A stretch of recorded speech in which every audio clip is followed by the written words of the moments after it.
This conference will now be recorded. Ms. Page, we do have a quorum. If you want to get started, we're ready to do that. If you'd like to try and connect again, we could do that too. We'll make it work either way. Absolutely. Let's go ahead and get started. Good morning, everyone. We will now have the reading of the statement regarding virtual meetings by Mr. Parkland, followed by roll call and certification of quorum. Thank you very much. I have put on the screen the statement for electronic meetings. In light of the 2020 COVID-19 virus and current guidance regarding physical distancing to reduce the potential for spread, meetings of the Richmond Regional Planning District Commissions have transitioned to a virtual format.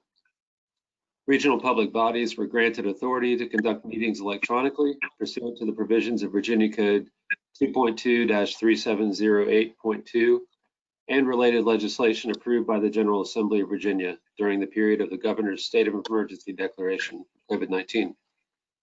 While we do not know the exact duration of the current practice of electronic meetings, we will continue to function in this manner until such time as it is deemed appropriate to return to in-person meetings. Staff provided notice of this meeting and the means by which we are virtually gathered to members of the public on September 21st, 2020, through electronic posting on the Plan RVA website and email distribution of notice to members, alternates, and known interested parties, including the media. This meeting is being recorded. Recordings of the meeting and materials will be posted on the Plan RVA website within 48 hours of this meeting. Any members of the public participating as an observer during the meeting today may submit comments or questions at any time during the meeting via email at rrtpoinput@planrva.org or by using the online chat functions of the meeting platform. Those individuals who are observing by phone may be called upon to share questions or comments. This meeting agenda includes opportunities for members of the public to address the body. All comments and questions submitted during the meeting will be reviewed following the meeting, and to the extent practical, responses will be provided or posted on the Plan RVA website. We ask that everyone identify themselves first when speaking so we can more accurately record the activities of the meeting. All lines may be muted to minimize additional noise and feedback, and we recommend you doing so. You may unmute your line at any time to request acknowledgement from the chair. Staff will be monitoring the chat functions throughout the meeting to assure we do not overlook anyone wishing to participate as appropriate in the discussion. Does anyone have any questions regarding the process for assuring effective facilitation of this meeting or for how members of the public may participate? I will now ask our clerk to certify we have followed the approved procedures for appropriate notice of this meeting and the means by which we are convening. Good morning. This is Nicole Mueller, and I can certify that we have followed the approved procedures. Thank you, Ms. Mueller. I would now ask for you to proceed with the roll call vote for attendance. Thank you. I'll start with Charles City County, Mr. Koda. Chesterfield County, Mr. Holland. Good morning. Good morning. Miss Haley. City of Richmond, Miss Newbill. Here. Mr. Addison. Goochland County, Mr. Spoonhauer. Hi. Mr. Lumpkins. Hanover County, Mr. Peterson.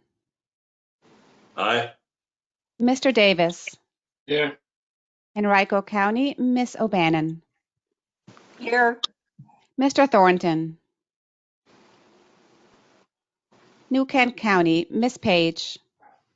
Here. Mr. Tiller. Powhatan County, Mr. Williams. Mr. Nordvig. Town of Ashland, Mr. Hodges. Aye. Miss Barnhart. Chat, that concludes the roll call for attendance. Thank you so much. Next on the agenda is the approval of the RRTPO Executive Meeting agenda. Has everyone reviewed? Do you have any additions, deletions, revisions? To the agenda, I know on yesterday we did receive an amendment to our agenda, which includes the Mpo consideration for study, area study.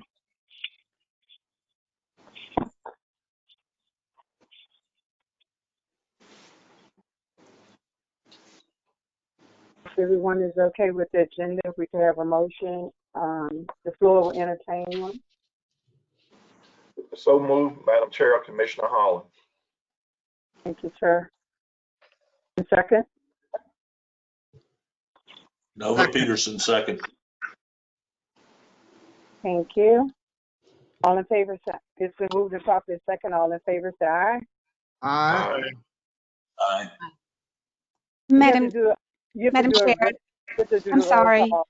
We need a roll call vote, don't we? We do, Madam Chair. If I may, I'm going to go ahead and take the roll call.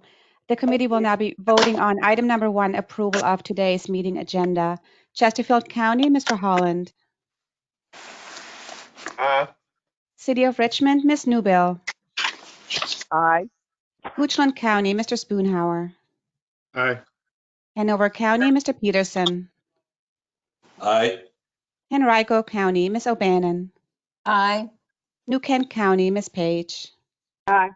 And Town of Ashland, Mr. Hodges. Aye. That concludes the roll call for item number 1.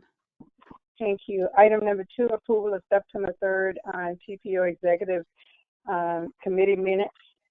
Are there any revisions, deletions, comments, corrections? Nova Peterson, move for approval. Neil Spoonhour, second. Bill, second. Moved and properly second. We have roll call. Nicole, please. Yes, ma'am. The committee will now be voting on item number 2, approval of the September 3rd meeting minutes. Chesterfield County, Mr. Holland. Aye. City of Richmond, Ms. Newbill. Aye. Goochland County, Mr. Spoonhour. Aye. Hanover County, Mr. Peterson. Aye. Henrico County, Ms. O'Bannon. Aye. New Kent County, Ms. Page. Aye. And Town of Ashland, Mr. Hodges. Aye. That concludes the roll call for item number 2. Thank you. Item number 3 is our public comment period for this October 1st executive committee meeting. Do we have any emails or anyone on the chat line?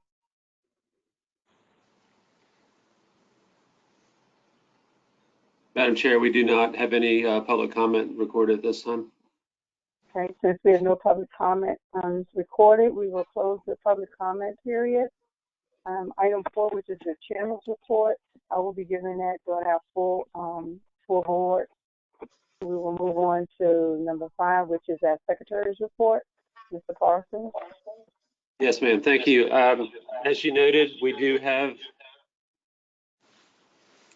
I'm sorry for the feedback. Is that better?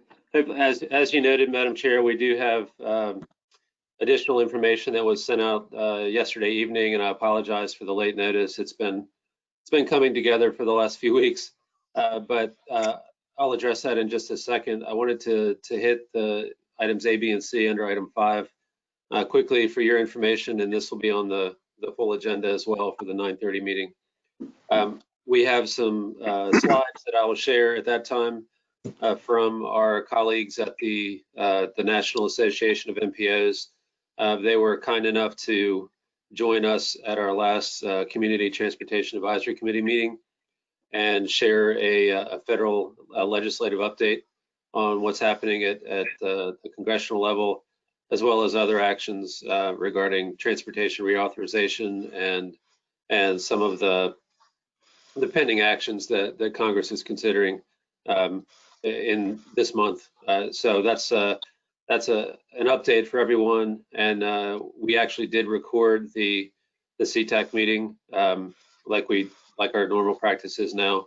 So that presentation in its the original presentation is available if anyone wants to go back and review that. It's great information, and hopefully I'll do it justice in providing you an update today. We'll give a brief update on the CBTA, and that's mostly related to the calendar and upcoming meetings that we are hopefully have lined up now for not just the authority, but for our 2 advisory committees as well. And I can provide an update at that point about some of the next steps in regards to the planning activities that the CBTA is required to take up, and a brief update on where we stand with those. Item C under number 5 is the virtual meeting platforms. We are transitioning as an agency to Zoom as the primary virtual platform, and that's a number of reasons are playing into that fact, but not the least of which was the organizational CBTA meeting. There were some issues with remote attendees, including authority members, having trouble accessing the platform and manipulating it. So we have taken the opportunity over the past month, as both of the CBTA subcommittees started meeting, to utilize Zoom and YouTube in combination, and it's worked fairly well. We've been very pleased with the process and the simplicity. So we're going to transition to that platform for this group as well, starting next month, and as well as the TAC and the CTAC. So hopefully that's going to make it easier for folks that are members or have speaking roles. There will be access, and it'll be very similar to this, where you'll join through a link or a phone number and participate in the meeting just like you would normally do. But there won't be issues with having to mute and unmute, and we'll reduce the opportunity for audio feedback and those kinds of things. So I think just the process of the meeting will run a lot smoother once we transition next month. I think, Madam Chair, the last update I give is on the materials that were sent out yesterday evening, and that's related to the request from last month for a discussion on the Mpo boundary. And so I was asked by Mr. Williams to go back and talk to Dan Lisi and get some history on what the TPO has done in the past 10 years or so. There have been a number of times where the Mpo boundary has been discussed, the last of which I believe was 2014. So I did have conversations with Dan and got a good understanding of what the content was at that point. I talked with Richard Duran from Federal Highways just to make sure that there weren't any, that he didn't see any federal concerns with discussing a boundary change, and he did not. So I think at this point it's just what was sent out last night was an information item that we can use today at 9:30 to kind of frame the conversation about the Mpo boundary and the requirements for establishing one, and whether there's any merit in addressing a change in that boundary now that there's a CBTA that's established for the same boundary as Plain RVA, and what the implications of adjusting the Mpo boundary to that same geographic area might be. So I look forward to the conversation. I don't think there's no expectation that there's a decision today. My recommendation is that if there is interest by the policy board to consider a boundary change, that it be referred to the TAC for consideration and a recommendation, like we prefer to do. We like for the TAC to advise you all on best actions and feel that they're the best qualified to take into consideration all of the different factors. So I look forward to that today, and obviously if there's anybody right now or at 9:30 that has questions of me, I'd be happy to address those. Madam Chair, that's all I have for the Secretary's report for this meeting. If there is any conversation, I'd be happy to take that now or later on. Thank you, Mr. Parsons. Is there any discussion or questions of Mr. Parsons regarding his Secretary's report?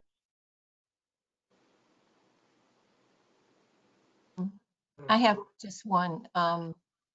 So we have time, obviously, to talk about this. I just have one question real quick. Would changing the boundary decrease the amount there is for the rural transportation money? Yes. Well, I think there's potential for that, and that's one of the negatives of changing the boundary. It would increase the opportunity for our rural jurisdictions to utilize RSTP and CMAQ funds. So I think if you're looking purely from a fiscal perspective, we would lose roughly $58,000 a year that Plan RVA is able to utilize for planning work for our rural jurisdictions. But you would gain the opportunity for, say, a New Kent or a Charles City or a Powhatan to utilize RSTP and CMAQ funds in a wider geographic area. So it's not apples to apples, but those are things to consider. Yes, ma'am. And Pat O'Bannon again.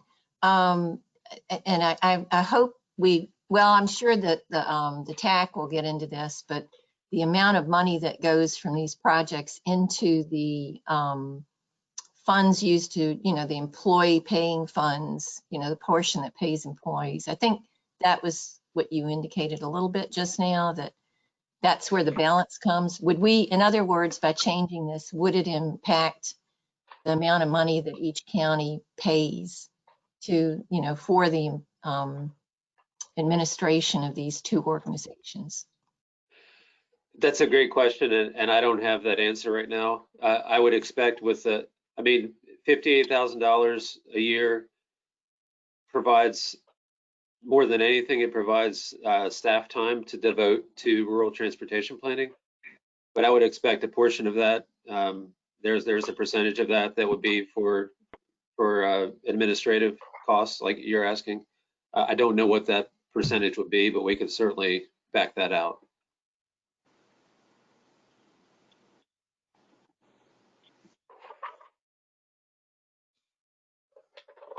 Does that satisfy your question, Mr. Banner? Yes, I agree that we need to send it to TAC. I mean, obviously there are some, it's like stepping into the water. There may be a crab down there that'll catch your toes.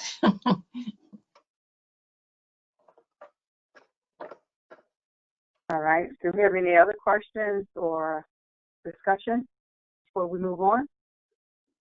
Madam Chair, this is David Williams. Good morning, Mr. Williams. I would hope that the small jurisdictions get an opportunity to opine on the benefit of the rural transportation funds for planning and how well that is, actually been a benefit to them. So I hope that gets included in the discussion on TAC.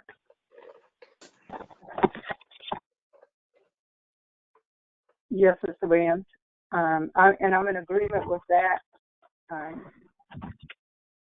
comment as well, sir. Thank you, ma'am.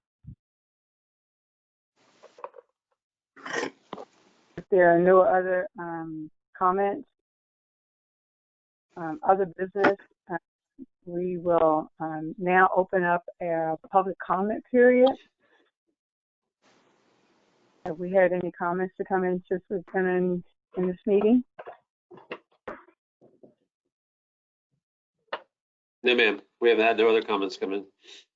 Thank you. We will now close our public comment period, and we will open up the floor for our TPO members' comments, if you have any.